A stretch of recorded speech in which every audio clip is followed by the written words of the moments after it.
trouble of heart is the most common spiritual disease in the world. Nobody is exempt. Pastor and laity, kings and governors, rich and poor, teachers and students, everyone is threatened by trouble of heart. There are no bars or bolts or locks that can keep it out.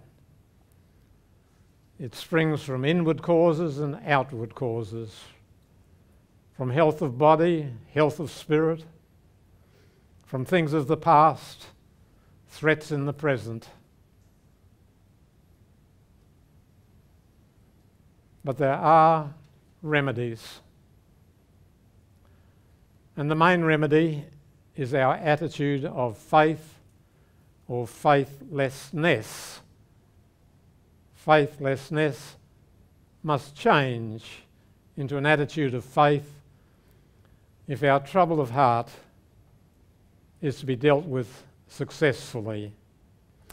Sometimes the poets have known it better than the theologians. Malcolm Muggeridge, the former editor of Punch, who became a Christian in his last years, loved a great little poem by William Blake. And if you can understand these few lines, they can cut down most of your trouble of heart. Here's the little poem. Joy and woe are woven fine, a clothing for the soul divine. Under each grief and pine runs a thread of silken pine. 'Tis right it should be so. Man was made for joy and woe, and when this we rightly know, then through life we safely go. Make sure you got the middle line. Man was made for joy and woe, and when this we rightly know, then through life we safely go. And then another simple one from the naturalist. Let us learn from the bird a moment to take, sweet rest on a branch that's ready to break. She feels the branch tremble, but gaily she sings. What's that to her? She has wings, she has wings. Let nothing disturb you. Let nothing affright you. All things are passing. God alone abideth. Patience conquers all things. He who possesses God lacks nothing. He who has God has everything. Those little poems sum up the attitude of faith. Chuck Swindoll said something like this. You know, Swindoll's in his 70s, listened to by millions, I'm glad to say. One of the few great men of religion in America around whom there's never been a breath of scandal. Billy Graham is another. Here's what Swindoll said about our attitude of faith. He said, the older I get, the more I am persuaded about the impact of attitude on life. He said, attitude is more important than facts. It's more important than the past, more important than education, more important than money, more important than success or failure. It's more important than what people think or say or do. It's more important than appearance, giftedness, or skills. A right or wrong attitude can make all the difference between a broken institution, a broken church, a broken family, and a broken heart. But there's something wonderful that we should remember, that every day we have a freedom of choice that we can ignore the attitude of other people. We can ignore events, failures or successes, and we can use the one gift we all have, that of a right attitude. I am persuaded that 1/10 of life depends on what happens to me. 9/10 of life depends on my reaction to that 1/10. Now we're going to turn to Scripture. And if you have your Bibles, I invite you to look at John 14. Here's our Lord's answer to the problem of trouble of heart.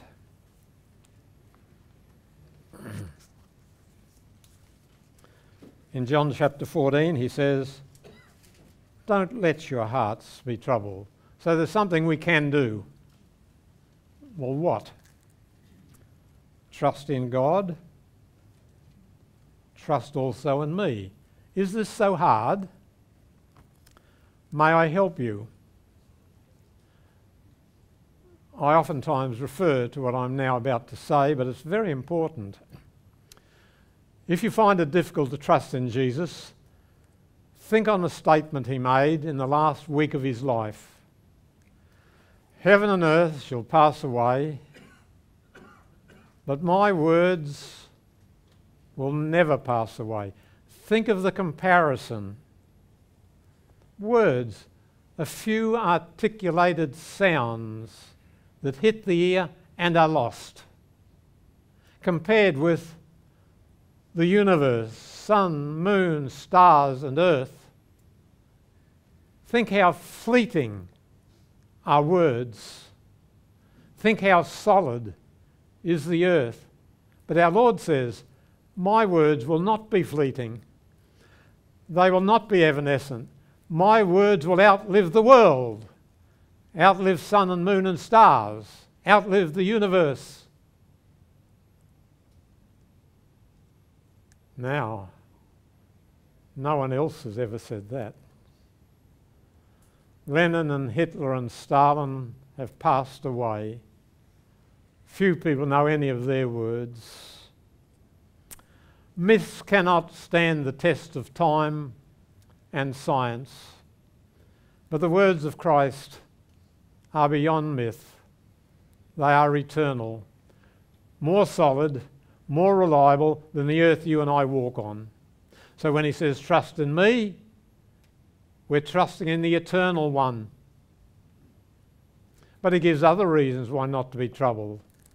He talks about the reality of heaven. In my Father's house are many mansions. That's another reason not to be troubled. Then he gives another one. If I go, I'll come again, the second coming. Pain, trouble, sorrow, anguish is not forever. Jesus is coming again. For you and me, it may be in the resurrection. For most of us here over 20.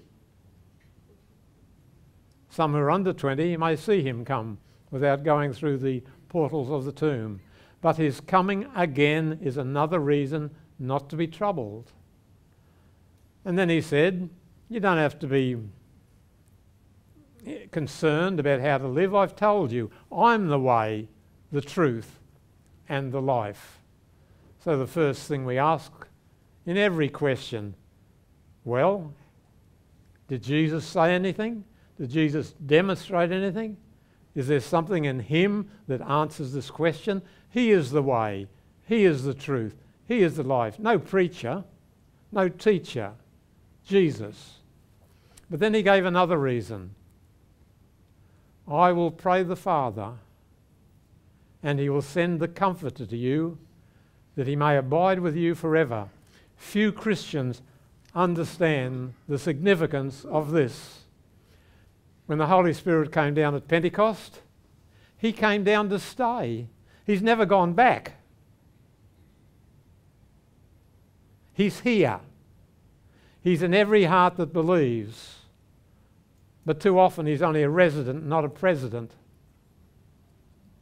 We shouldn't ignore him. If you're believing in Jesus, he has come. And you need never be lonely. You need never feel inadequate, because the Spirit of God has come to you.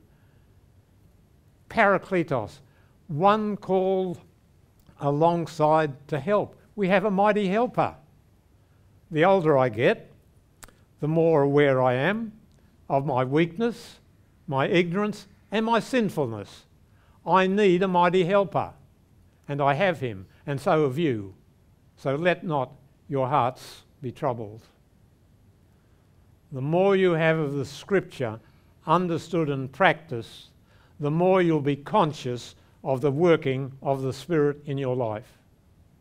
Now I want you to look at another story, this time John 4. We've been looking at John 14, but now please John 4. Here's the story of a man in trouble.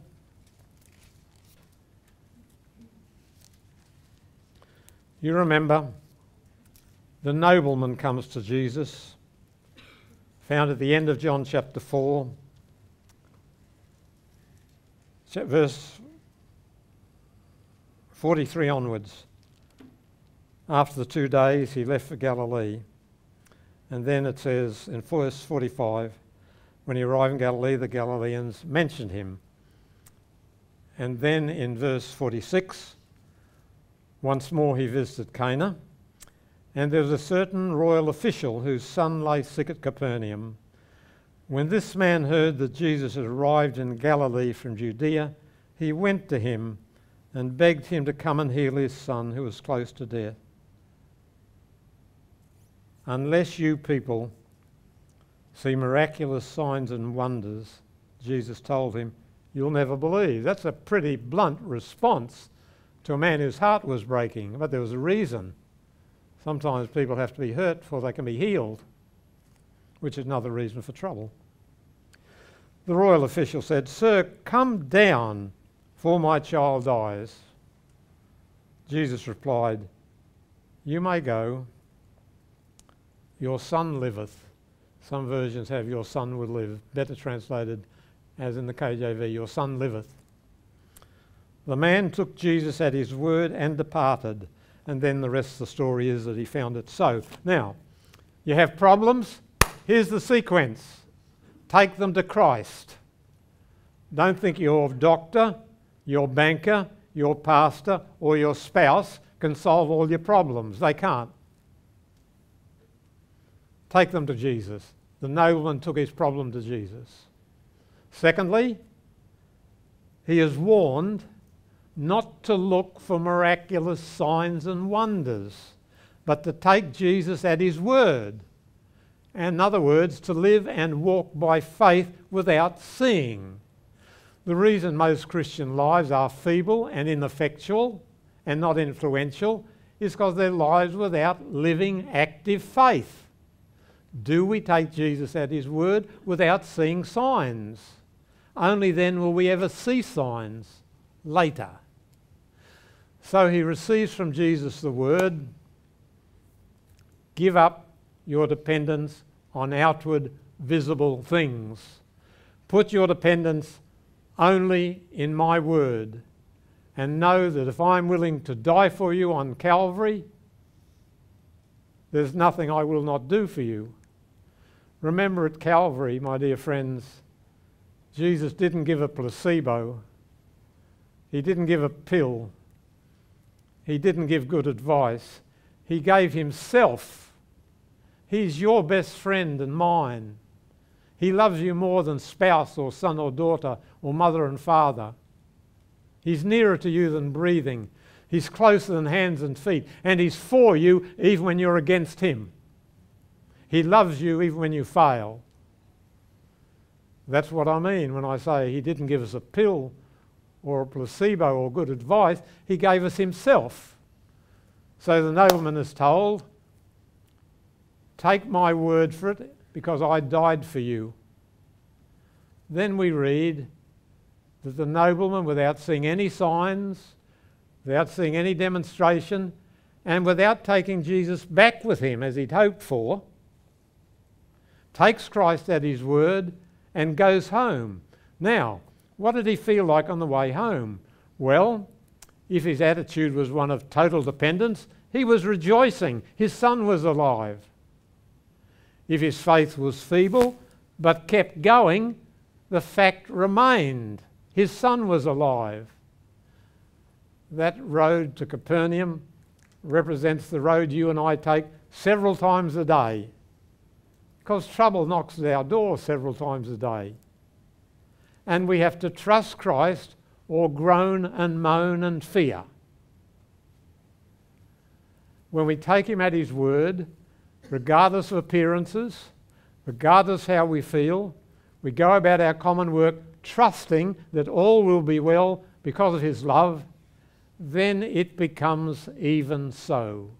We are to take him at his word without feeling and without signs. That is the Christian answer to trouble of heart. One more passage, John chapter 11. There are 7 miracles in John's Gospel before the cross, and they cover the whole range of our personal emergencies, problems, needs, cries, groans, and prayers. The 7 miracles in John's Gospel are miracles about quality, quantity, time, space, natural law, chance, and death. All our problems are in one of those. Quality, water to wine. Quantity, a few loaves become enough for 5,000. Time, a man 40 years sick. Space, heal someone in another country. We just read about that. Natural law, gravity, taking the boat down in the storm. Chance, born blind. Death, this story. This is the climactic story dealing with our biggest problem, because all our little problems are just mini deaths. All our little problems are just premonitions of what's coming. I hope sometime you'll read a great poem that Doug Martin has put in a book that shortly should be published, which was a great blessing to me. And in this little poem he says, the grace of God will never take you where the love and power and wisdom of God can't provide for you. That's a wonderful poem, Doug. I'm grateful for that. Watch for Doug's book and read that poem. So let's look now at the story of John 11. Now, a man named Lazarus was sick. Please note, someone who loved Jesus was sick. It doesn't mean you cease to be a Christian if you're sick. Thief on the cross has promised heaven, but he has his leg broken. That's worse than having a cold or the flu, isn't it? People who love Jesus can get sick. Now, mind you, probably 80% of our sicknesses are our own fault. They're not providence. It's our lifestyle, how we eat and drink, whether we move or sit all day. But don't think if you're sick, it means, hey, I can't be a Christian. Lazarus was sick, and Jesus loved Lazarus.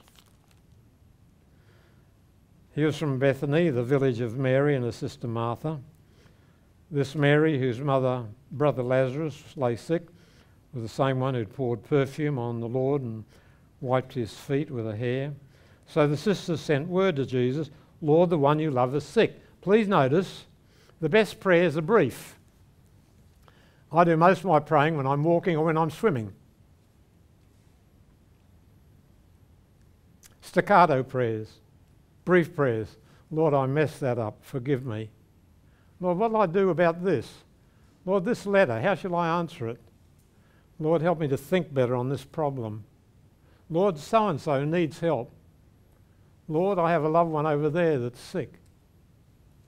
Short prayers, they're real prayers. He doesn't measure our prayers by arithmetic, how long they are. He doesn't measure them by decibels, how loud they are. He measures them by their intensity, their sincerity, and short prayers are the best. If you know anyone who prays a long prayer in public at church or a prayer meeting, you can be sure they don't pray much at home. So the model prayer is a short one. Like the thief on the cross, Lord, remember me. Like the Philippian jailer, Lord, what'll I do to be saved? When he heard this, Jesus said, the sickness will not end in death, it's for God's glory, so that God's Son may be glorified through it. But he's not specific. We grow best in times of tension, and if there's anything I hate, it's tension.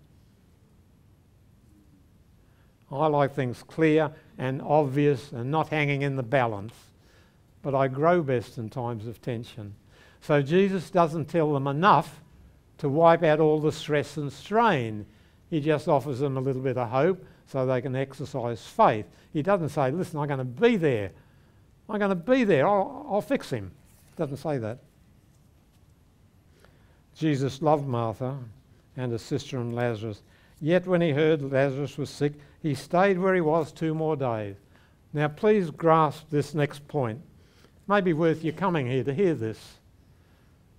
Perhaps the greatest blessing of our lives is when we have a problem that weighs upon us, oppresses us, depresses us, year after year after year, and God does nothing about it. The delays of God are for our growth. I've prayed some prayers for 20 years before they've been answered, and some of you have too. Notice Jesus stays where he was. He didn't say get the nearest mule and let's be off. He stayed where he was. God often seems indifferent to our problem. He's never indifferent. Don't judge God by appearances. Judge God by Calvary. Don't judge God by your feelings or your failures. Judge God by Calvary. So he stayed where he was. Then after a while he says to his friends, let's go back to Judea. And they say, look, you'll be stoned. He says, aren't there 12 hours of daylight? A man who walks by day, he will not stumble. He sees by the world's light. It's when he walks by night that he stumbles, for he has no light. Please note what he's saying. If you are in the will of God, you are perfectly safe. Doesn't matter what the doctor tells you. Doesn't matter what the banker tells you. That's sometimes worse than what the doctor tells you. If you are in the will of God, you are perfectly safe. You're walking by the light, and he is the light of the world. After he said this, he went on to tell them, our friend Lazarus has fallen asleep. Please note, death makes no difference to relationships. Most of us here have lost loved ones in death. Most of my best friends in my life are dead.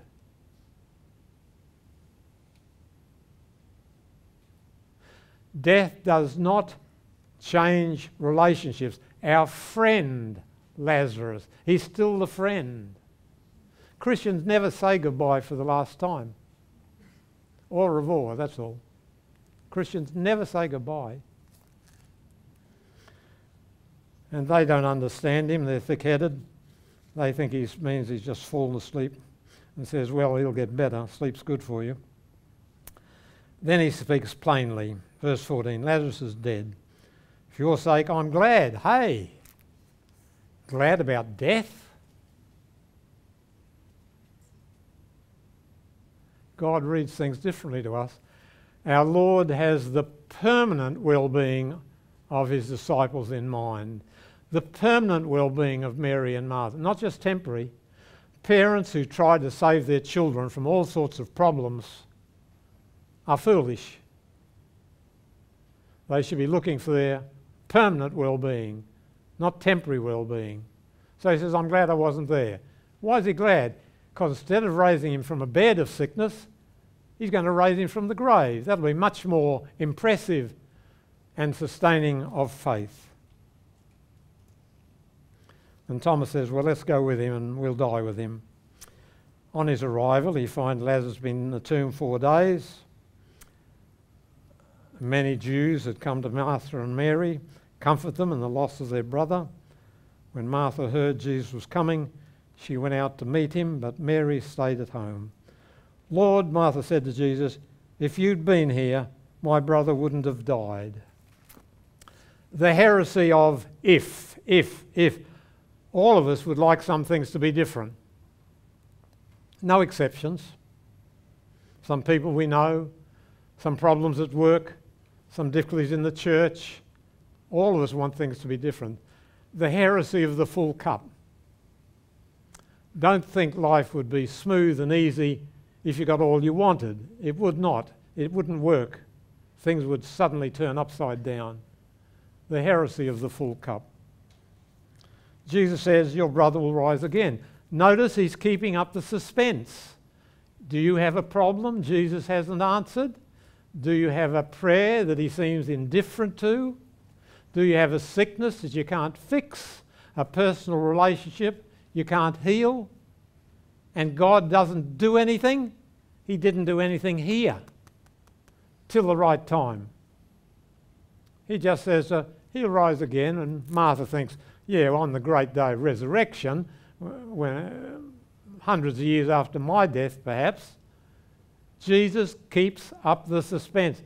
That's when we grow, when we have to trust him without seeing signs and wonders. Jesus said to her, I am the resurrection and the life. He who believes in me will live even though he dies. Whoever lives and believes in me will never die. Please note, Christ has abolished death. It's only asleep. The grave's different now. There are angels there. There's fragrance there. There's the linen cloths of righteousness there. The door is open now. The grave's different. He's abolished death. Don't have to worry about death. Don't worry about the mini deaths. Life has them every day. And I'm tempted to worry about them every day. The fight of faith. That's the fight. Yes, Lord, I believe you're the Christ. And then she calls her sister, and when Martha comes, she gives the same heresy of the full cup as the sister. And Jesus just gives a similar reply. But then he comes to the tomb, and he's deeply moved in spirit and troubled. Some people teach a God that is passive, doesn't react as we would expect a father to react. That is not true. Here we see God the Son deeply troubled as he realizes the cost of sin, death. He feels, he weeps. Jesus wept. Shortest verse, most profound. The Jews said, see how he loved him. And then, moving on a little bit, it says in verse 48, once more deeply moved, came to the tomb. There was a cave with a stone laid across the entrance. Take away the stone. Why didn't he get rid of it? Surely moving a stone is nothing compared with raising a man from the dead. Jesus will not do, as a rule, things that you and I can do.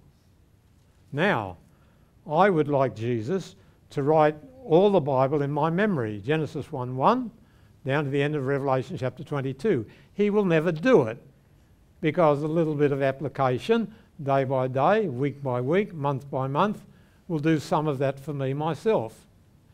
I would like to be very fit and very strong, very healthy, but if I don't do what I can do, I'm not going to get any of that. Remember, they never bury anything that moves. Do you keep moving? I read umpteen books on health, and many of them are so wrong because many leaders in world thought follow paradigms that are decades old, and they don't change them despite the evidence. I left home at 5 o'clock yesterday morning to go to a medical bookshop. And I have studied the problem of diabetes in Finland, in Canada, in USA and Australia, and by practical experience, because since I had an accident in Russia, my pancreas hasn't worked right. So I'm fairly familiar with the problem. And I wanted to see what books they had. And I looked and sat down and read what books they had, and I found that in crucial areas they were repeating old paradigms of treatment that don't work.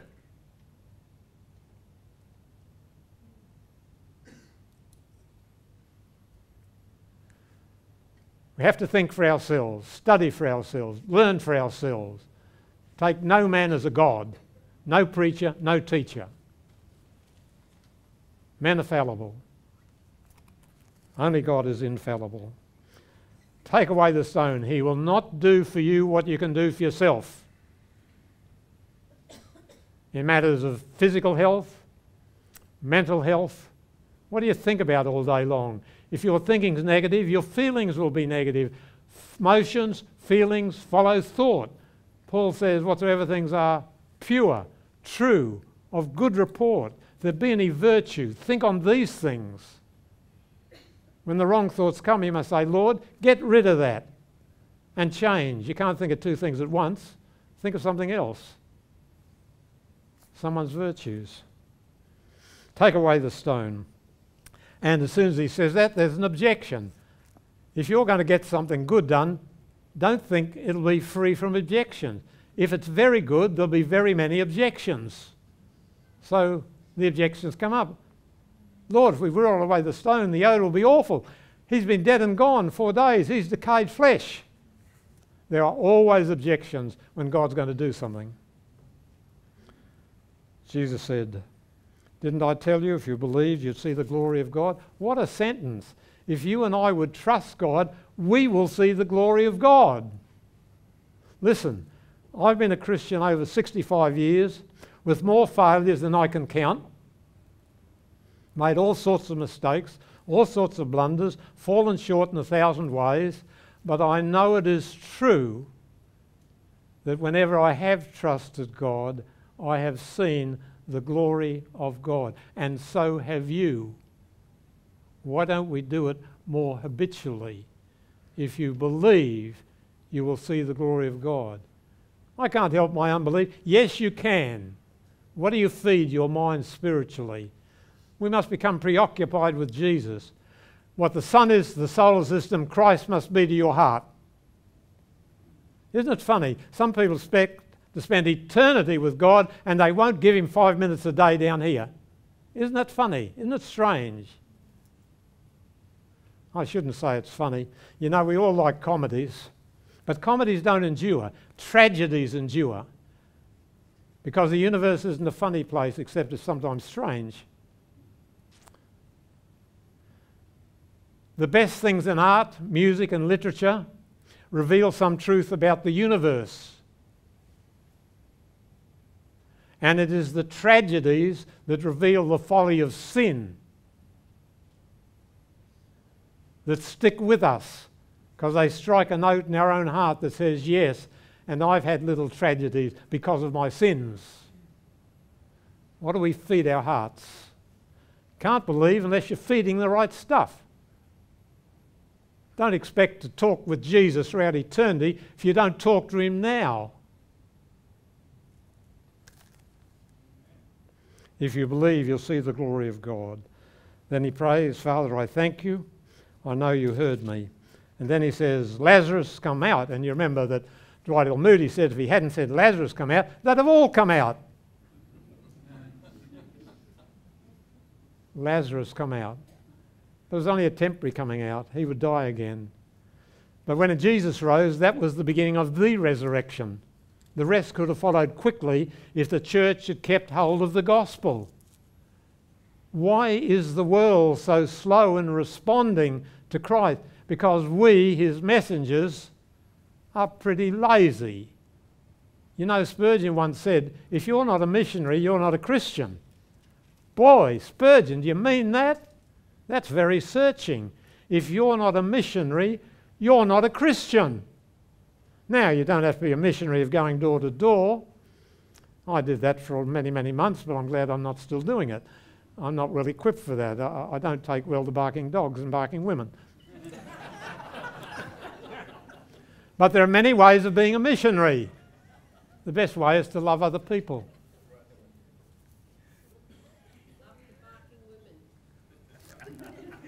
Lazarus come forth, and he came forth hands and feet. What gave Jesus the right to do this? Well, you find the answer in the next chapter. Look at chapter 12. 6 days before the Passover, Jesus arrived at Bethany, where Lazarus lived, whom Jesus raised from the dead.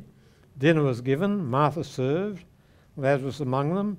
Mary took a pint of pure nard, expensive perfume, poured on Jesus' feet, wiped his feet, house was filled with the fragrance of the ointment. One of the disciples, Judas, objected. Why wasn't this sold? Money given to the poor. And Jesus said, let her alone. Let her alone. Now, what has this story got to do with my question? What right did he have to raise a sinner from the dead? In this story of chapter 12, we have a parable of Calvary. When the box was broken, the fragrance filled the room? No, the house. When the precious alabaster box of the body of Christ was broken on Calvary, the fragrance filled the universe. Mary could take her glory, a woman's hair is her glory, and with her glory wipe the feet of Jesus, remember? We bring our glory to his feet. And where love is, the perfume spreads. Nothing spreads truth like love. What right did Jesus have to raise Lazarus from the dead? Because he was going to die for Lazarus. That's typified in this story by the broken box of ointment, representing him who would soon be broken on the cross. That's what right he had. He was the Redeemer. He not only made us, he bought us again by Calvary. Now here's my last point, and then you're on your way home. There's no dodging of sacrifice. I hate the idea of sacrifice. I'd rather be a Sybarite, an Epicurean, have everything nice and easy and just relax in luxury, live it up. Can't do it. Everybody has to sacrifice. What do I mean? Well, Judas is here. He was the smartest of all the apostles. Brains are pretty cheap. Goodness is rare. Kindness is the rarest form of goodness.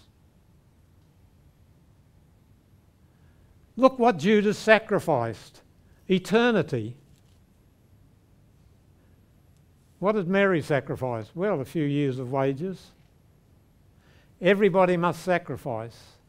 You will either sacrifice the minor things of existence under the illusion that you must have this. Get her for me, she pleased me well. Get him for me, please me well. I've got to have that job. I want this new house. I want this car. Gimme, gimme, gimme, gimme, gimme. If that's our life, we will sacrifice eternity for time. But if, like Mary, we bring our glory to the feet of Jesus, and we don't care what people say, we love him because he's first loved us, then, my friends, that's no real sacrifice at all, seen from the viewpoint of eternity.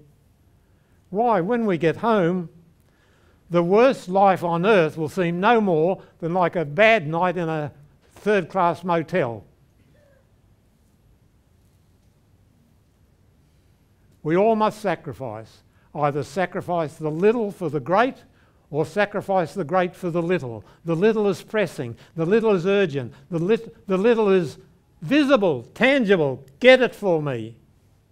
The other is not visible. Only see it by faith. But if by faith you sacrifice, all will be well. All manner of things will be well. And you will be well for eternity. Let's pray. Thank you for this story where we see our Lord as the conqueror of death, because he died to destroy death. And he destroys the little ones too and turns them into agencies for our growth. Thank you for the Scriptures. Thank you for the Christ the Scriptures reveal. Thank you for his loving kindness. Make us like him, we pray. In Christ's name, amen. God bless you one and all.